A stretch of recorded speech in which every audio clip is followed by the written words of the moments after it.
We are Bilingual Education for Central America.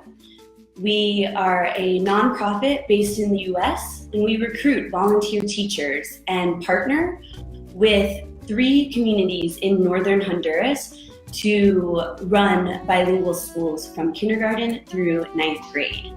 The topic of immigration, border walls, and migrant caravans is constantly evolving, and we believe at Becca that it's time for us to join in on the dialogue. Right now, we've heard a lot in the media about caravans traveling from Honduras to the United States. We've heard a lot about immigration. We've heard a lot about a border crisis. So one fact that I want to share with you is that there is no border crisis. It doesn't exist. There is a humanitarian crisis, though. So one statistic I'll share is that apprehensions of people crossing into the United States unlawfully has dropped significantly from the year 2000, when it peaked at about 1.6 million entrants. And as of 2017, there were only about 303,000 unlawful entries. There are several reasons why people just leave the country and with their families and everything, but there are 2 main reasons why people leave. First, one of them is because their life is in risk, because they don't feel safe in the country, because there are places they can just not live in there because their life is in risk, and they can just not leave. Parents cannot leave and leave the children behind and say good luck with everything, I'm just gonna go. So people just they just want to be and feel safe. That's why people just leave in families altogether. Another reason is they're looking for better opportunities. We're always looking for better opportunities. It doesn't matter where you are, if you're from Honduras or whatever country. We as humans, we're always looking for better opportunities, and we don't like to stay in places where we don't feel well, when we don't feel fine. So same with them.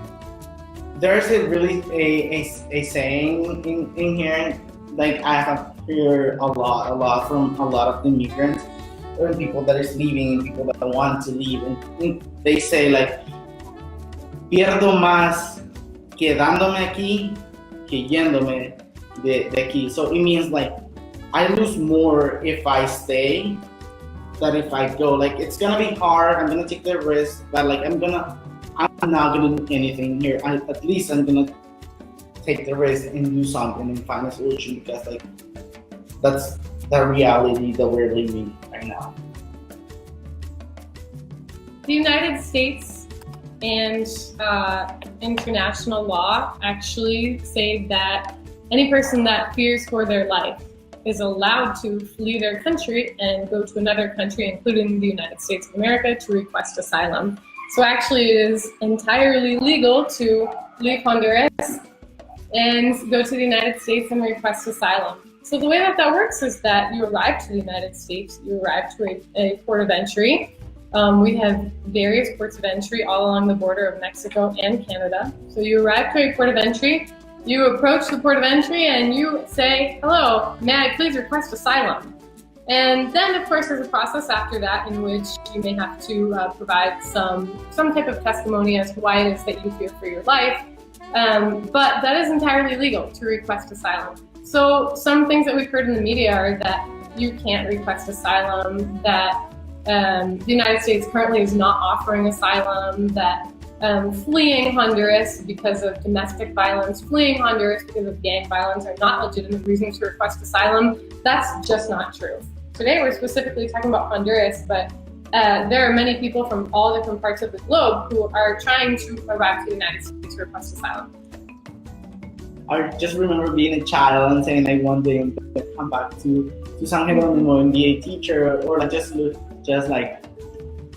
seeing my teacher who are volunteers, and one day I want to do something like that, and one day I want to teach like that, and one day I want to be in this classroom once I was a student.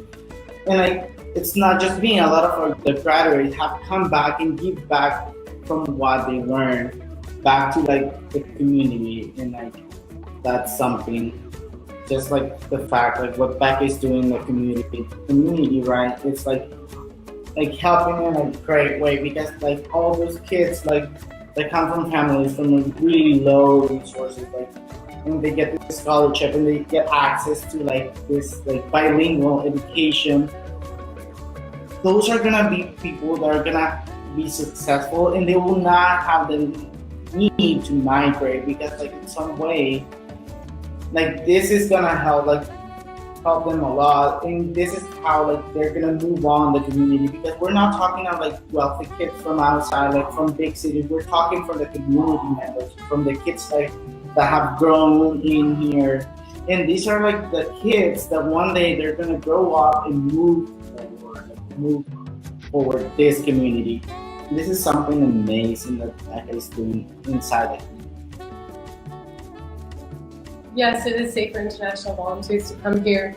You know, the issues that we've been talking about that affect lots of our students, or that could potentially affect our students in the future, are things that really can happen to them because of their government's inability to protect them, because of their government's inability to invest in them.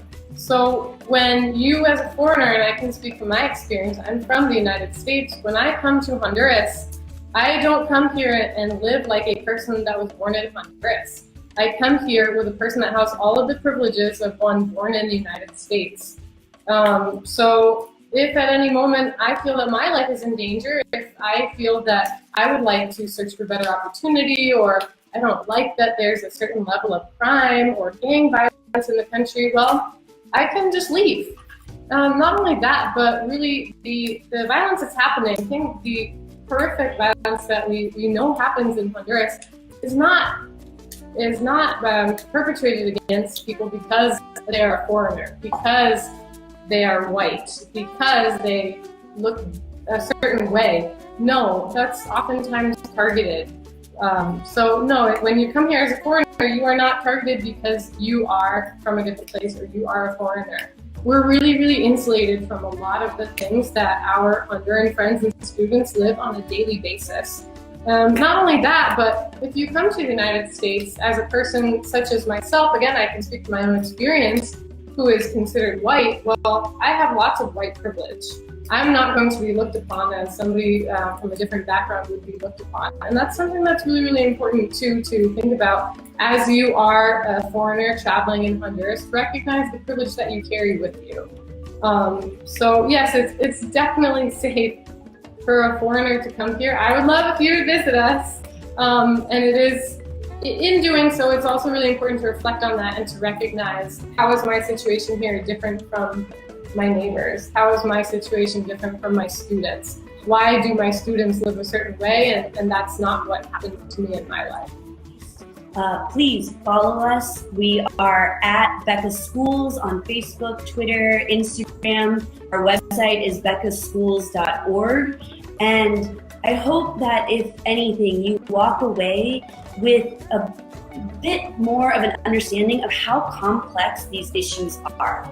Nothing here is black and white. There's no one push factor for migration. There's no one pull factor. It's really, really complicated.